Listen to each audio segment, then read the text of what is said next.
نحمده ونستعينه ونستغفره ونعوذ بالله من شرور أنفسنا ومن سيئات أعمالنا من يهده الله فلا مضل له ومن يضلله فلا هادي له وأشهد أن لا إله إلا الله وحده لا شريك له وأشهد أن محمدا عبده ورسوله يا أيها الذين آمنوا اتقوا الله حق تقاته ولا تموتن إلا وأنتم مسلمون يا أيها الناس اتقوا ربكم الذي خلقكم من نفس واحدة وخلق منها زوجها وبث منهما رجالا كثيرا ونساء واتقوا الله الذي تساءلون به والأرحام إن الله كان عليكم رقيبا يا أيها الذين آمنوا اتقوا الله وقولوا قولا سديدا يصلح لكم أعمالكم ويغفر لكم ذنوبكم ومن يطع الله ورسوله فقد فاز فوزا عظيما أما بعد فإن خير الحديث كتاب الله وخير الهدي هدي محمد صلى الله عليه وسلم وشر الأمور محدثاتها وكل محدثة بدعة وكل بدعة ضلالة وكل ضلالة في النار. محترم بھائیوں،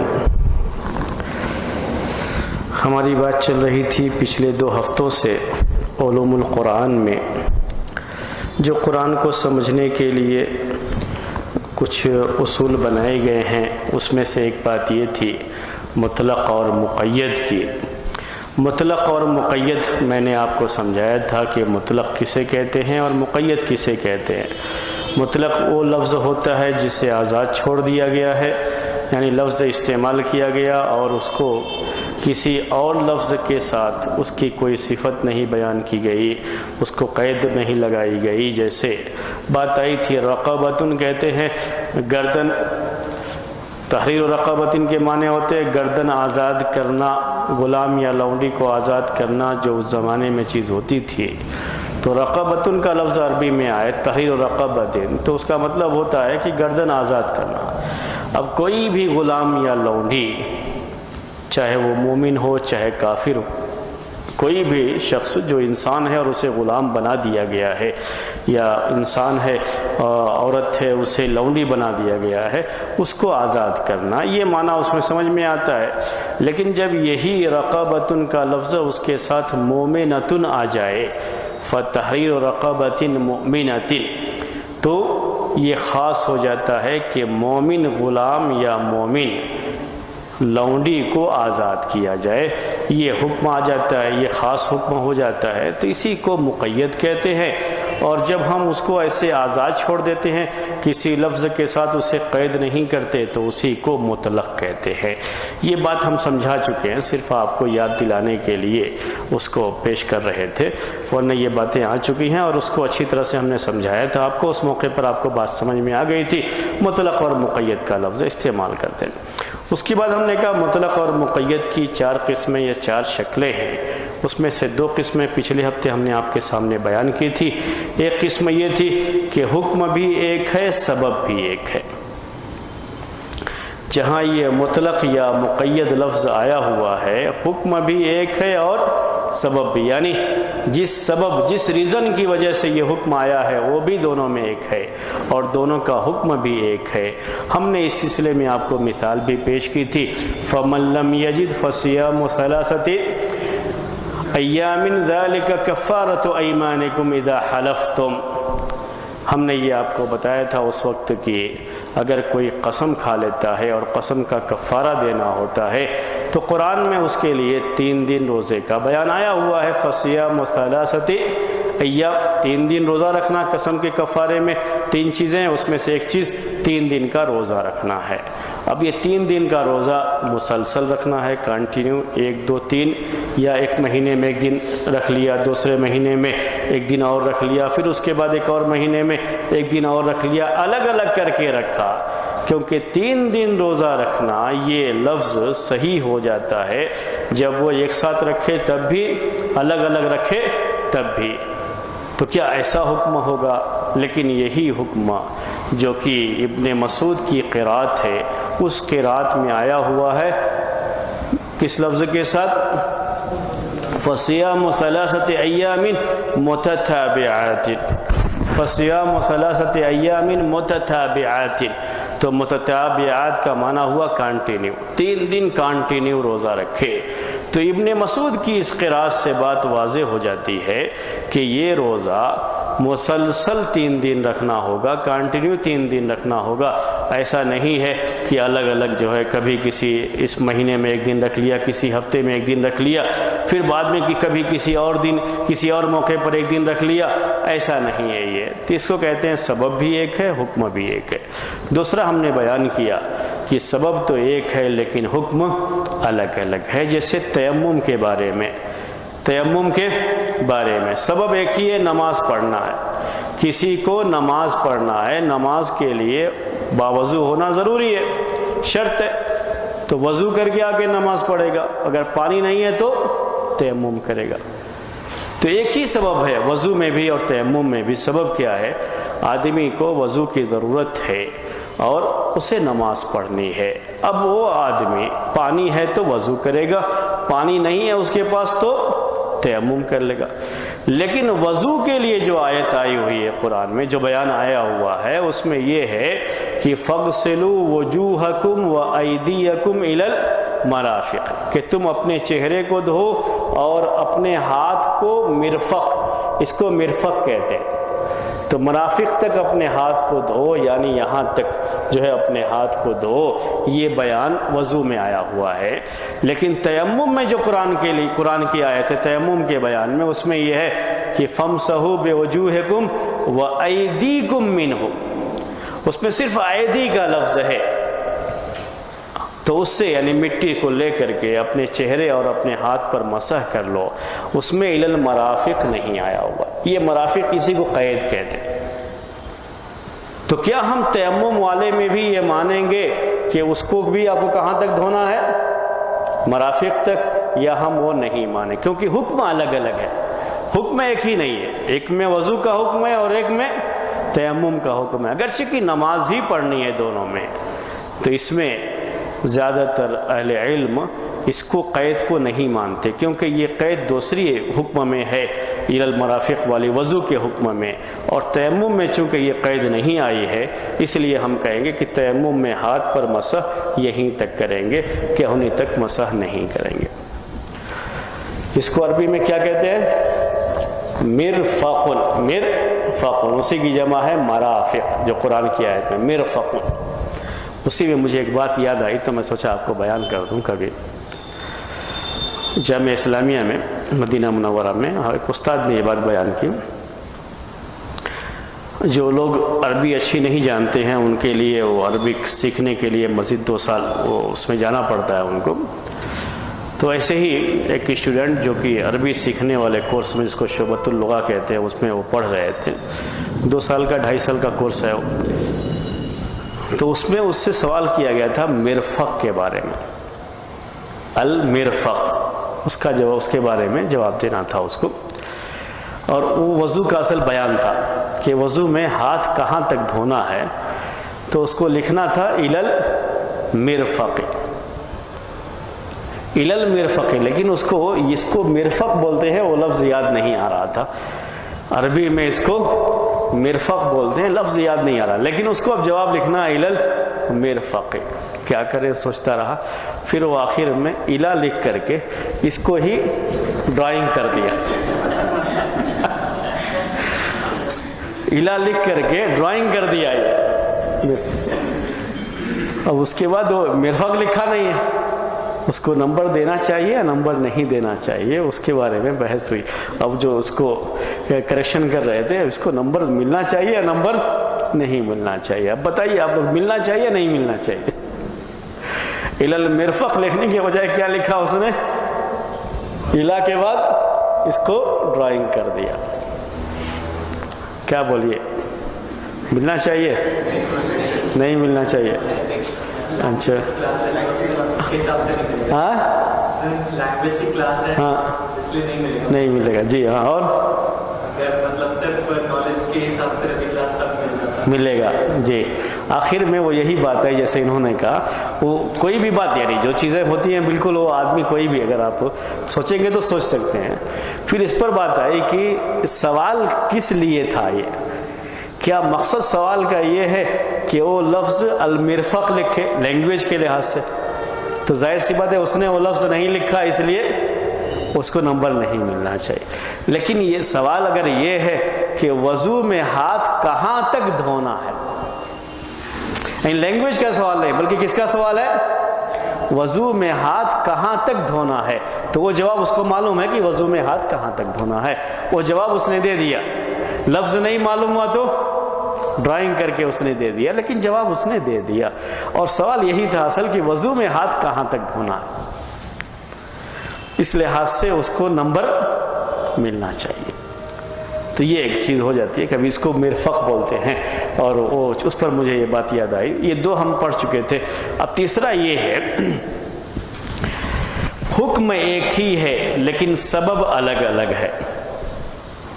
جو دوسرا تھا اس کے بالکل یہ اپوزٹ میں، عربی میں لکھتا ہوں، اس کی آپ کو پوری طرح ایکسپلین کریں گے اردو میں۔ جی 3 نمبر ہوگا یہ، وہ جو آپ لکھے ہیں اس کے لحاظ سے، چاہیں تو آپ جو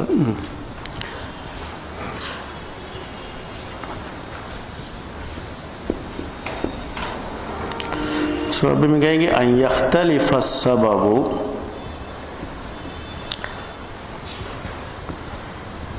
ویتحد الحکم۔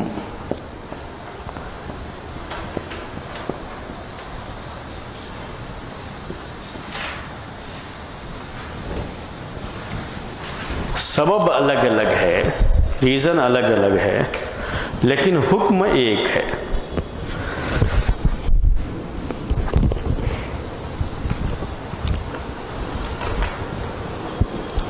سبب الگ الگ ہے لیکن حکم ایک ہے۔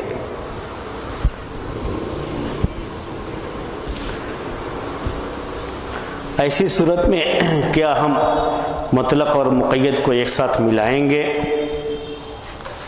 یا نہیں ملائیں گے، یہ ایک مسئلہ ہے۔ اس کی مثال پہلے آپ کے سامنے پیش کر دیں۔ حکم ایک ہے اور سبب الگ الگ ہے، یعنی ریزن الگ ہے، حکم ایک ہے۔ جیسے وَمَنْ قَتَلَ مُؤْمِنًا خَطْعًا فَتَحْرِيرُ رَقَبَةٍ مُؤْمِنَةٍ۔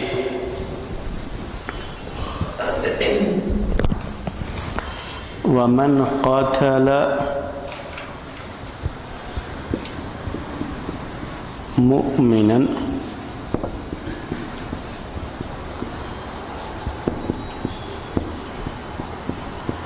فَتَحْرِيرُ رَقَبَةٍ مُؤْمِنَةٍ۔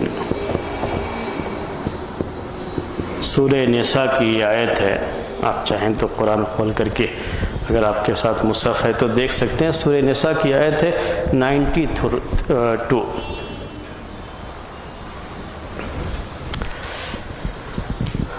معنی کیا دیکھیے، وَمَنْ قَتَلَ مُؤْمِنًا، وَمَنْ قَتَلَ مُؤْمِنًا، اور جس نے قتل کیا کسی مومن کو، وَمَنْ قَتَلَ مُؤْمِنًا، جس نے قتل کیا کسی مومن کو، فَتَحْرِيرُ رَقَبَةٍ مُؤْمِنَةٍ، تو اسے ایک مومن گردن آزاد کرنا ہے۔ ابھی آپ کو بتا رہا تھا کہ گردن آزاد کرنے کا مطلب غلام یا لونڈی آزاد کرنا، تو رقبتن صرف آئے تو مطلب کوئی بھی غلام یا لونڈی، چاہے مومن ہو غیر مومن ہو۔ جب مومن کا لفظ آ گیا مطلب کیا ہے، کوئی مومن مسلمان غلام یا لونڈی کو آزاد کیا جائے۔ یہ مقید ہے، اس کو بولتے ہیں مقید، مطلق نہیں ہے، یہ کیا ہے، مقید ہے۔ حکم کیا ہے بولیے، حکم گردن آزاد کرنا، یہ حکم ہوا، گردن آزاد کرنا، یہ کفارہ کہتے ہیں، اس کا کفارہ کیا ہے، گردن آزاد کرنا، غلام یا لونڈی کو آزاد کرنا، یہ حکم ہوا۔ سبب کیا ہے، اگر کسی نے کسی مومن کو، یہ خطا نہ آنا چاہیے لفظ، یہ چھوٹ گیا ہے، اگر کسی نے کسی مومن کو غلطی سے قتل کر دیا، جان بوجھ کر کے نہیں، کسی نے کسی مومن کو غلطی سے قتل کر دیا ہے تو کفارہ کیا ہے اس کا، کہ وہ ایک گردن آزاد کر، یہ ذہن میں رکھیے. ابھی اور بھی چیزیں اس کے اوپر جو ضروری ہوتی ہے، لیکن اس کا یہ کفارہ بتایا گیا کہ وہ ایک مومن گردن آزاد کرے، مومن غلام یا لونڈی کو آزاد کرے. اب دو چیزیں، سبب کیا ہے؟ غلطی سے اس کے ہاتھ سے مومن کا قتل ہو گیا، غلطی سے اس کے ہاتھ سے مومن کا قتل ہو گیا. اس کے لیے کفارہ کیا ہے؟ ایک غلام یا لونڈی کو جو کہ مومن ہو اسے آزاد کرنا. سبب اور حکم آپ کے سامنے آ گیا. سبب کیا ہے، حکم کیا ہے؟ غلطی سے قتل کیسے ہوتا ہے؟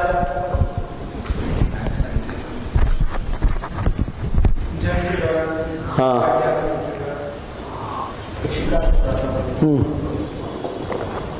شکار کر رہے تھے، جیسے ایک یہ مثال زیادہ بہتر ہے، جنگ والی مثال چھوڑ دیتے ہیں اور ابھی ایکسیڈنٹ والی مثال بھی چھوڑ دیتے ہیں.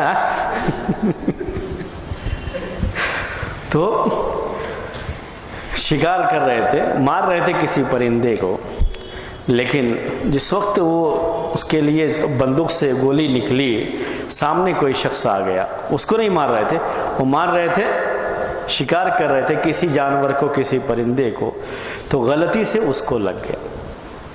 اس کو مارنے کا ارادہ نہیں تھا. اس کو کہتے ہیں غلطی سے قتل کر دیا. جان بوجھ کر کے اسی کے مارنے کے ارادے سے اس کو قتل کیا ہے تو پھر اس کا حکم الگ ہو، الگ مسئلہ ہے. یہ کیا غلطی سے ایسا ہو گیا؟ کسی اور کو مار رہے تھے، گولی اس کو لگ گئی، اس کو نہیں مار رہے تھے. تو اگر غلطی سے ایسا ہو گیا ہو، ایکسیڈنٹ والے کو بھی اسی میں مانتے ہیں آج کل، لیکن فی الحال اس کو ہی ذہن میں رکھیے. غلطی سے اگر ایسا ہو جائے، کسی مومن کو قتل کر دے، تو اسے ایک گردن آزاد کرنا ہے، مومن گردن. کفارت زہار میں اللہ تعالیٰ نے یہ ارشاد فرمایا،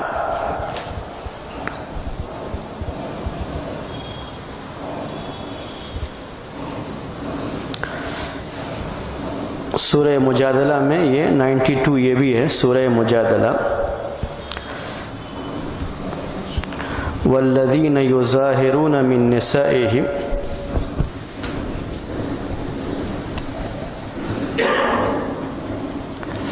والذین یظاہرون من نسائہم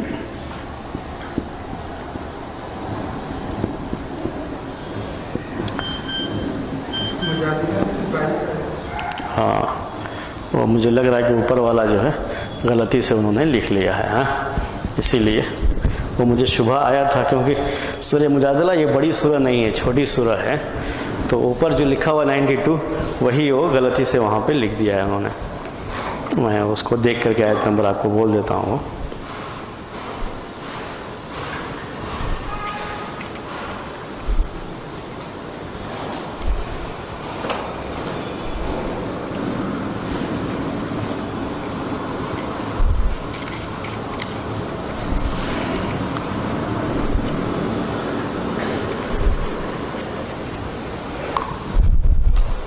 سورۃ المجادلہ.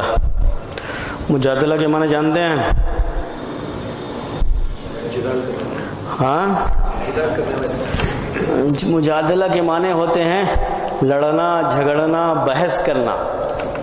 یہ لڑنا کون سا ہوتا ہے؟ ہاتھ پیر سے نہیں بلکہ زبان سے، اس کو کہتے ہیں مجادلہ عربی زبان میں. جب زبان سے بحث کریں خوب.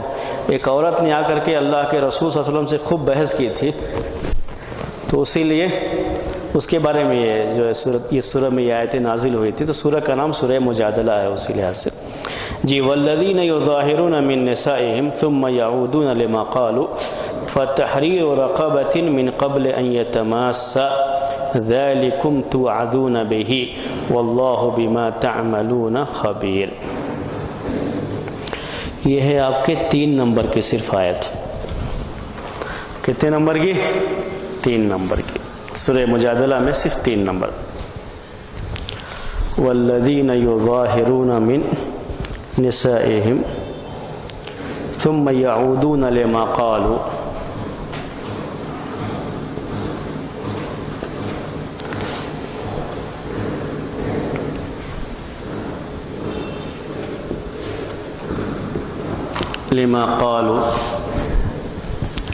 فتحریر رقبۃ من قبل ان یتماسا.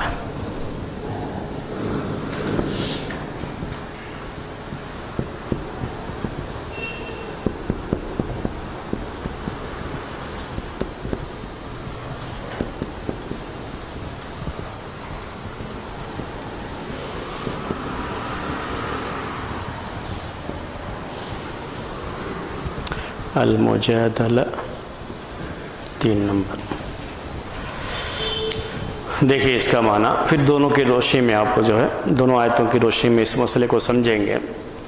جو لوگ اپنی عورتوں سے مظاہرہ زہار کرتے ہیں، یظاہرون زہار کرتے ہیں. زہار یہ عربی زبان میں زہرن سے ہے. زہرن کہتے ہیں، زہرن پیٹھ، زہرن پیٹھ. اس لیے میں پیٹھ کھجوا رہا تھا کہ آپ دیکھ کر کے جو ہے بولیں گے جلدی سے. زہرن کہتے ہیں پیٹھ کو. والذین یظاہرون من نسائہم. تو زہار کسے کہتے ہیں؟ اس زمانے میں عرب لوگ کچھ خاص چیزیں ہر علاقے میں ہوتی ہیں اپنے اپنے لحاظ سے. تو ان کے ایک خاص چیز یہ تھی کہ کبھی اپنی بیوی کو کہتے تھے انت علیہ کظہر امی، انت علیہ کظہر امی، تم میرے لیے ویسے ہی ہو جیسے میری ماں کی پیٹھ ہے. بھئی ظہر پیٹھ کو کہتے ہیں، یہ بیک کی جو ہے. تو جیسے میری ماں کی پیٹھ ہے ویسے ہی تم میرے لیے ہو. ایک شخص نے اپنی بیوی کے لیے یہی کہہ دیا. تو اب بیوی اگر ماں کی پیٹھ کی طرح ہو گئی تو ماں حرام ہے، تو بیوی بھی، اب یہ مسئلہ آ گیا تو بیوی کو کیا کہیں گے؟ اس کو کہتے ہیں زہار. تو عرب لوگ ایسے بولتے تھے انت علیہ کظہر امی، تم میرے لیے ایسے ہی ہو جیسے میری ماں کی پیٹھ ہے. ایسے ہی ایک شخص نے اپنی بیوی سے کہہ دیا. اب کیا ہوگا اس کے بارے میں؟ یہی معنی ہے والذین یظاہرون من نسائہم. اور جو لوگ اپنی بیویوں سے زہار کر لیتے ہیں. زہار کا معنی ہوا یعنی یہ کہہ دیا کہ انت علیہ کظہر امی، تم میرے لیے ایسے ہو جیسے میری ماں کی پیٹھ ہے. تو اب کیا کرنا ہے؟ ثم یعودون لما قالوا، پھر وہ لوٹ جاتے ہیں، یعنی وہ چاہتے ہیں شوہر اور بیوی کی حیثیت سے رہیں. تو اس کا کفارہ کیا ہے اگر ایسا کر لیتا ہے؟ تو اس کا کفارہ ہے فتحریر رقبۃ من قبل ان یتماسا. تو ایک گردن آزاد کرنا ہے. تحریر رقبہ کا معنی ایک گردن آزاد کرنا ہے اس سے پہلے کہ وہ ایک دوسرے کو چھوئیں. یعنی ان کا آپس میں تعلق شوہر اور بیوی کا قائم کرنے سے پہلے، ایک دوسرے سے ملنے سے پہلے کیا کرنا پڑے گا؟ ایک گردن آزاد. آگے اور بھی ہے، اس میں 3 چیزیں بیان کی گئی ہیں، اس میں سے ایک یہ ہے. تو پورا اس کا کفارہ کیا ہے وہ نہیں بیان کرنا ہے. کیوں؟ اس لیے نہیں بیان کرنا ہے کہ ہندوستان میں تو کوئی اپنی بیوی سے کہے گا نہیں انت علیہ کظہر امی، کوئی نہیں کہے گا تم ایسے ہو جیسے میری ماں کی پیٹھ. اردو میں کہہ سکتا ہے کوئی اور جو ہے، لیکن انت علیہ کظہر امی تو نہیں کہے گا. کچھ اسی طرح سے ملتا جلتا اگر لفظ کہہ دیتا ہے معنی وہی ہوگا کہ جیسے میرے لیے ماں حرام ویسے ہی تم بھی حرام. اس طرح کی کوئی بھی بات بول دیتا ہے تو وہ چیز آئے گی اس وقت، یہ مسئلہ آئے گا اس وقت. تو یہ اس زمانے میں لوگ کرتے تھے. اللہ کے رسول صلی اللہ علیہ وسلم پر یہ آیت اسی موقع پر نازل کی گئی کہ اب کیا کرنا ہے ان کے لیے. حکم کیا تھا؟ ایک گردن آزاد کرنا ہے. پہلا کفارے میں پہلی بات یہی ہے کہ گردن آزاد کرنا. اسلام نے ہر چیز کے کفارے میں پہلے نمبر پر کس کو رکھا ہے؟ تقریباً یعنی اکثر ایسے ہی ہے، گردن آزاد کرنا. اسی سے کہا جاتا ہے کہ کوشش کی گئی کہ جلد از جلد یہ نظام دنیا سے ختم ہو جائے جو غلامی اور غلام اور لونڈی بنانے کا ہے. اس طریقے سے بہت جلدی اسے ختم کیا اسلام نے، اور یہ ختم ہو گئی چیز. بعد میں دنیا میں اب یہ چیز باقی نہیں رہی. اب کسی کو غلام اور لونڈی تو نہیں بنایا جاتا ہے، البتہ غلام اور لونڈی جیسا سلوک کیا جاتا ہے لیکن بنایا نہیں جاتا ہے بس. اب یہ دیکھیے اس میں سبب کیا ہے، حکم کیا ہے، ریزن اور حکم، آرڈر اس کے بارے میں. جی دوسرے والے میں ہاں حکم گردن آزاد کرنا. جیسے اس میں تھا غلام یا لونڈی آزاد، ویسے اس میں بھی ہے غلام اور لونڈی آزاد کرنا. ریزن کیا ہے اس میں؟ زہار ہے. غلطی جو اس میں ہوئی ہے وہ زہار ہے. یعنی کیا زہار؟ یہ کہہ دینا کہ تم میرے لیے میری ماں کی پیٹھ کی طرح سے ہو، یہ کہنا شوہر کا بیوی کے لیے یہ سبب ہے دوسرے میں. اور پہلے میں سبب تھا کسی مومن کو غلطی سے قتل کر دینا. اب یہ دیکھیے اوپر سبب الگ الگ ہے، حکم ایک ہے. دونوں آیت میں اگر آپ دیکھیں گے تو سبب الگ الگ ہے اور حکم ایک ہے. ایک میں سبب ہے کسی مومن کو غلطی سے قتل کر دینا، اور ایک میں سبب ہے اپنی بیوی سے زہار کر لینا. سبب الگ الگ ہے، حکم دونوں میں ایک ہے. حکم کیا ہے؟ گردن آزاد کرنا. گردن آزاد کرنا یہی حکم ہے. اب مطلق اور مقید کہاں ہے وہ بتائیے. پہلے والے میں مقید ہے، رقبۃ مؤمنہ. اس میں کیا ہے؟ مطلق ہے، فتحریر و رقبۃ. اسی کو عربی میں مطلق کہتے ہیں اور اس کو مقید کہتے ہیں. دونوں آیتوں میں آپ دیکھ رہے ہیں. تو جس طریقے سے مومن کو غلطی سے قتل کرنے پر غلام اور لونڈی جو آزاد کرنا ہے وہ مومن ہونا چاہیے، ویسے ہی ہم زہار میں بھی کہیں گے کہ وہ غلام یا لونڈی کیا ہونا چاہیے؟ مومن. یہاں لفظ نہیں آیا ہے، وہاں یہی سمجھنا ہوتا ہے. اب یہاں آپ یہ نہیں کہیں گے کہ آپ کیوں کہہ رہے ہو کہ وہ مومن ہونا چاہیے، یہاں مومن تو نہیں آیا. نہیں، یہاں مومن نہیں آیا ہے، لیکن یہ مطلق ضرور ہے.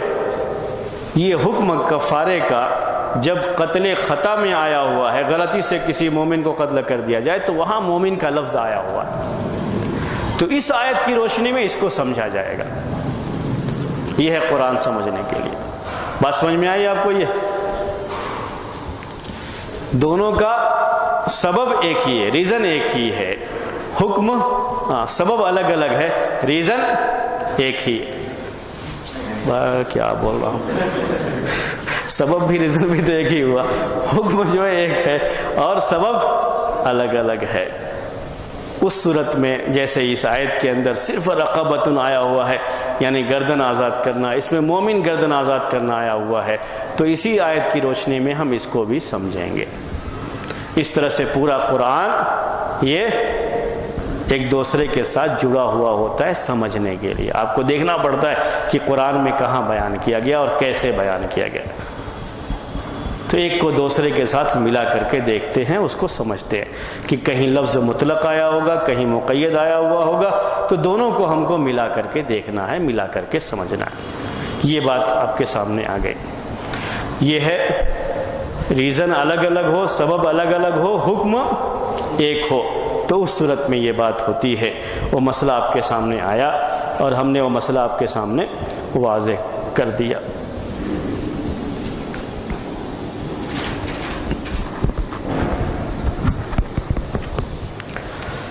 اس کے بارے میں اس طرح کا جب مسئلہ آتا ہے تھوڑا اہل علم میں اختلاف بھی ہوتا ہے، جیسے اس میں بھی ہے، اس میں اختلاف بھی ہے کہ اس کو اس کی روشنی میں سمجھیں گے یا الگ الگ حکم مان کر کے دونوں کو الگ الگ سمجھیں گے. یہ کہیں گے کہ اگر مومن کو غلطی سے قتل کر دیا ہے تو غلام اور لونڈی مومن ہونا چاہیے آزاد، جس کو کریں گے اس میں وہ بات نہیں ہوگی. اگر کوئی بھی غلام یا لونڈی آزاد کر دیں گے تو صحیح ہو جائے گا. آخری قسم اس کی ہم چاہتے ہیں اس کو ختم کر دیں آج، وہ یہ ہے، یہ پہلے کا اپوزٹ ہوگا. آخری پہلے میں کیا کہا تھا ہم نے؟ سبب بھی ایک ہو، حکم بھی ایک ہو. تو آخری کیا ہوگا؟ سبب بھی الگ ہو، حکم بھی الگ ہو.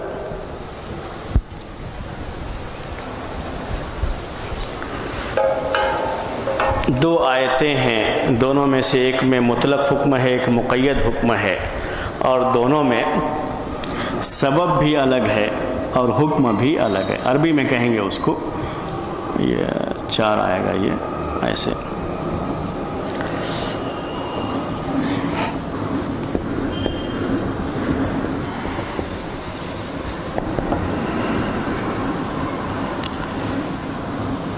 والحکم، سبب بھی الگ ہو، حکم بھی الگ ہو. اگر سبب بھی الگ ہے حکم بھی الگ ہے تو ایسی صورت میں مطلق کو مقید کے ساتھ ملا کر کے نہیں سمجھا جائے گا۔ سبب بھی الگ ہے حکم بھی الگ ہے۔ اس کے بارے میں قرآن کی آیت وَالسَّارِقُ وَالسَّارِقَةُ فَاقْطَعُوا أَيْدِيَهُمَا،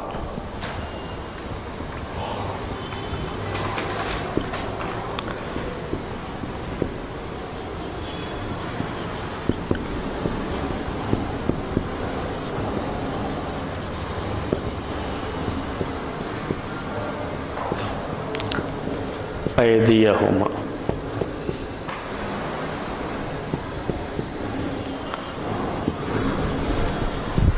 چوری کرنے والے مرد اور چوری کرنے والی عورت کا ہاتھ کاٹ دو۔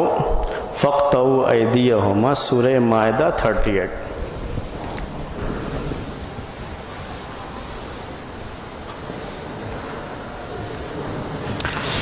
السارق والسارقۃ، سارقن کہتے ہیں چوری کرنے والا مرد، السارقۃ چوری کرنے والی عورت، فَاقْطَعُوا کاٹ دو، ایدیہما ان دونوں کے ہاتھ۔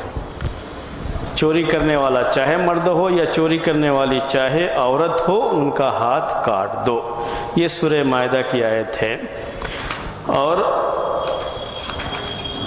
وضو کے بارے میں قرآن میں یہ بیان آیا ہوا ہے کہ فَاغْسِلُوا وُجُوهَكُمْ وَأَيْدِيَكُمْ إِلَى الْمَرَافِقِ، سورہ مائدہ میں ہی 3 نمبر کی آیت ہے۔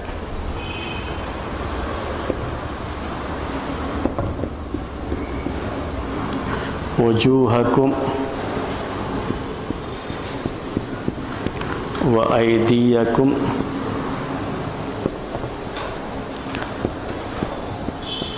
الی المرافق،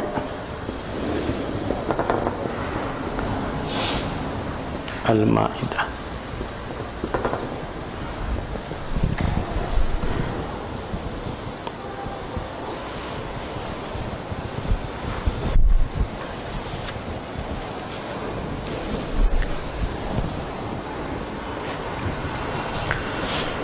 اب دیکھیے اس میں سبب کیا ہے، وہ حکم کہاں ہے۔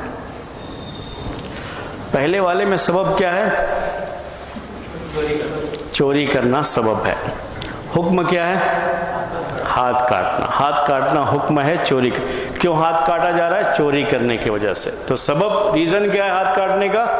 اس کا چوری کرنا۔ دوسرے میں سبب ہے، اس کے پہلے آیا ہوا اس سے پہلے نماز پڑھنا۔ سبب کیا ہے؟ نماز پڑھنا۔ سبب اس سے پہلے یہی ہے، جب تم نماز کے لیے کھڑے ہوتے ہو تو تم نماز سے پہلے اپنے چہرے کو دھو لو۔ وضو کرنے کا یہ بیان ہے۔ اس سے پہلے اس کا وضو کا اس کا تذکرہ ہے، وضو کا، نماز پڑھنے کے لیے۔ تو نماز پڑھنا یہ سبب ہے۔ دوسرے میں حکم ہے چہرے کو دھو اور ہاتھ کو دھو الی المرافق، کہنی تک۔ پہلے والے میں سبب چوری کرنا ہے، حکم ہاتھ کاٹنا ہے، اور دوسرے والے میں سبب نماز پڑھنا ہے اور حکم چہرے اور ہاتھ کو دھونا ہے۔ ہاتھ کاٹنا نہیں ہے بلکہ ہاتھ کو دھونا ہے۔ ہاتھ کو دھونا یہ حکم ہے۔ تو حکم بھی الگ ہے، سبب بھی الگ ہے، دونوں الگ الگ ہے۔ تو پہلے میں صرف ایدی لفظ آیا ہوا ہے، اس میں کیا آیا ہوا ہے؟ ایدیکم الی المرافق۔ ایدی عربی میں یدن کی جمع ہے، یدن کہتے ہیں ہاتھ کو، یدن ہاتھ، اس کی جمع ایدی، تو یہ اس کا پلورل فارم ہے، یہ ایدی یدن کہتے۔ تو یہاں پر ایدی اس کے ساتھ الی المرافق کی قید نہیں ہے، اور وضو والے میں ایدیکم میں الی المرافق ہے۔ یہی دونوں کو سمجھنا۔ وضو میں جو ہاتھ دھونا ہے، کہاں تک دھونا ہے؟ کہنی تک دھونا ہے، کیونکہ اس میں الی المرافق آیا۔ چوری کرنے والے کا ہاتھ کاٹا جائے گا، یہ ہاتھ کہاں تک کاٹا جائے گا یہ بیان اس میں نہیں ہے، صرف اتنا ہے کہ ہاتھ کاٹا جائے گا۔ یہی مطلق اور مقید ہے۔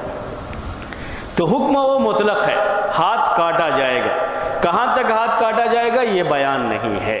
تو کیا ہم ایسا سمجھ سکتے ہیں کہ چونکہ وضو کے بیان میں کہنی تک ہاتھ دھونے کا بیان آیا ہے، اس لیے ہم چوری کے معاملے میں بھی کہنی تک ہاتھ کاٹیں گے؟ کیا ایسا سمجھ سکتے ہیں؟ یہ سوال آتا ہے، تو یہاں نہیں سمجھیں گے ویسا۔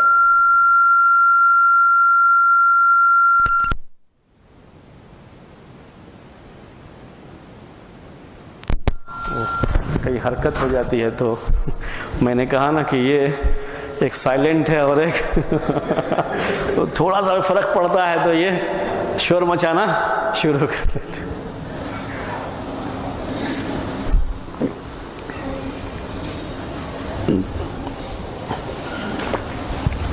یہ دونوں آیتیں آپ کے سامنے ہیں، تو ہم کیا اس کی روشنی میں سمجھ سکتے ہیں؟ صحیح بات اس میں یہ ہے کہ چوری والی جو آیت ہے اس کو اسی کے لحاظ سے سمجھیں گے، وضو کی جو آیت ہے اس کو اسی کے لحاظ سے سمجھیں گے، کیونکہ دونوں میں ریزن بھی الگ ہے، سبب بھی الگ ہے اور حکم بھی الگ ہے۔ تو مطلق اور مقید کو ایک ساتھ ملا کر نہیں سمجھیں گے۔ یہ کوئی نہیں کہہ سکتا کہ چوری کرنے میں ہاتھ کہنی تک کاٹا جائے گا، یہ نہیں کہا جائے گا، کیونکہ دونوں الگ الگ چیز ہے، الگ الگ حکم بھی ہے، الگ الگ سبب بھی ہے جو دونوں میں۔ یہ ہے، یہ چیز سمجھنی ہوتی ہے۔ تو اس لیے چوری کرنے میں ہاتھ کہاں تک کاٹتے ہیں؟ یہاں تک کاٹتے ہیں بس۔ اب اس سے زیادہ اگر کاٹنا ہو تو اس کے لیے لفظ آنا چاہیے تھا، جیسے اگر یہاں تک ہے تو کیا لفظ آئے گا؟ الی المرفق۔ اگر یہاں تک کاٹنا ہے تو آئے گا الی الکتف۔ اس سے زیادہ کے لیے عربی میں لفظ آنا ضروری ہے، اور چونکہ اور کوئی لفظ نہیں آیا ہے، صرف ید کا لفظ آیا ہے، تو یہیں تک ہاتھ کاٹا جائے گا۔ اسی لیے چور کا ہاتھ یہیں تک کاٹا جاتا ہے، اس طرح سے یہ سمجھا جاتا ہے۔ کوئی یہ نہ کہ نہیں یہ تو پورا ہاتھ ہے اس لیے ہم ہاتھ کہاں تک کاٹیں گے؟ پورا یہاں تک کاٹ دیں گے، تو ویسا حساب اس میں نہیں ہے، بس یہیں تک ہاتھ کاٹا جائے گا۔ اس سے زیادہ ہو تو اس کے لیے قید آنی چاہیے تھی، مطلق لفظ نہیں آنا چاہیے تھا۔ یہی سمجھنے کی بات ہوتی ہے قرآن کو، ایک میں مطلق ہے، ایک میں مقید ہے۔ یہ مسئلہ ہو گیا آپ کے مطلق اور مقید کا، جو میں نے آپ کے سامنے واضح کیا، اور اس طرح سے یہ بحث ختم ہو گئی۔ ہاں نہیں، ید کا مطلب ہاتھ، اس کو معصم بولتے ہیں عربی میں۔ تو جب بھی ید کا لفظ، اسی کو مطلق اور مقید کہتے ہیں، مطلق آ گیا، صرف ید کہا گیا، تو جب صرف ید کہا جائے گا تو یہیں تک ہوگا۔ اگر اس سے زیادہ کو کہنا ہے تو اور بھی لفظ استعمال کرنا پڑے گا، جیسے وضو والے میں ہے الی المرافق کہا گیا، الی المرافق، کہ کہنی تک دھونا ہے۔ تو اس میں بھی اگر کاٹنا اور زیادہ ہوتا تو یہی کہا جاتا، یا تو الی المرافق کہا جاتا یا الی الکتف، اس کو کتف بولتے ہیں، وہاں تک کہا جاتا۔ تو پھر الگ الگ ہر ایک کے لیے لفظ ہے عربی میں، یہ اس کو عضدن بولتے ہیں، اس کو ذراعن بولتے ہیں، ذراعن عربی میں، سب کا الگ الگ لفظ ہے۔ پھر وہ لفظ آتا عربی میں، لیکن کچھ نہیں آیا تو بس یہیں تک کاٹیں گے۔ کاٹنے میں اس کا بھی ہوتا ہے، حساب ہوتا ہے کہ جوڑ آنا چاہیے، بیچ میں کاٹیں گے تو دوسرا مسئلہ آ جائے گا، تو یہاں سے یہ ہے، اس کو کاٹا جا سکتا ہے۔ اس کے بعد پھر دوسرا جوڑ یہ ہے، آپ یہ کاٹ سکتے ہیں، پھر تیسرا یہ ہے۔ تو اب اس کو نہیں کاٹ سکتے کیونکہ یہ لفظ نہیں آیا الی المرافق کا، اس کو بھی نہیں کاٹ سکتے کیونکہ کتف کا لفظ نہیں ہے، صرف لفظ کیا ہے؟ ید کا ہے، تو یہیں تک کاٹیں گے۔ یہ بات آ گئی آپ کے اس کے تعلق سے، اور اسی پر اس درس کو یہاں روکیں گے۔ اگر کوئی سوال ہو تو آپ سوال کر سکتے ہیں۔